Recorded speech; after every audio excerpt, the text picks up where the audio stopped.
बुलेटिनच्या सुरुवातीला आता एक मोठी बातमी आहे, ती म्हणजे लाडकी बहीण योजनेचे पैसे हे पात्र महिलांच्या खात्यात जमा होण्यास सुरुवात झालेली आहे।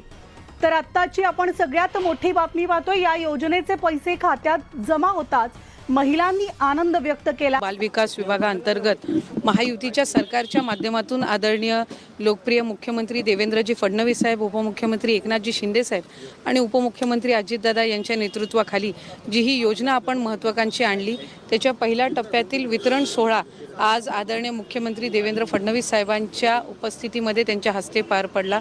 माझ्या सहकारी राज्यमंत्री मेघनाताई असतील, इतर सर्व सन्मान्य आमदार असतील, आशिषजी असतील, त्याचबरोबर विभागाचे सचिव, आयुक्त, इतर सर्व अधिकारी असतील आणि नागपूरचे सुद्धा सन्मान्य जिल्हाधिकारी, आयुक्त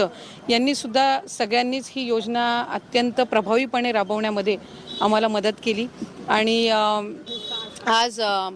साधारणपणे 1100 पात्र लाभार्थ्यांचे अर्ज हे आपल्याला नागपूर शहरातून प्राप्त झालेले आहेत। आमचं उद्दिष्ट 2000 रिक्षांचं आहे आणि आज आदरणीय देवेंद्रजी फडणवीस साहेब यांच्या हस्ते आपण जो हा पहिला वितरण सोहळा जो पार पडलेला आहे, मला खात्री आहे की यातून अधिकाधिक महिला या पुढे येतील, अर्जसुद्धा करतील आणि या ज्या पिंक ई रिक्षा आहेत या आपण जिथे मेट्रोची सुविधा आहे किंवा जिथे विमेन हॉस्टेल्स आहेत किंवा इंडस्ट्रीज जास्ती प्रमाणामध्ये आहेत किंवा ज्या पब्लिक प्लेसेस आहेत, इथे आपण अधिकाधिक त्या उपलब्ध करून देणार आहोत। पर्यटनाच्या ठिकाणी सुद्धा उपलब्ध करून देणार आहोत। आम्ही मुख्यमंत्री महोदयांना विनंती केली की एअरपोर्ट जिथे आहेत तिथे सुद्धा ही सुविधा ही उपलब्ध करून देण्यात यावी, जेणेकरून अधिकाधिक महिलांना रोजगार मिळेल, पण त्याचबरोबर महिला ज्या प्रवास करतील त्याच्यातून त्यांनाही आणखीन सुरक्षता त्याच्यातून जाणवेल आणि आज ज्या महिलांना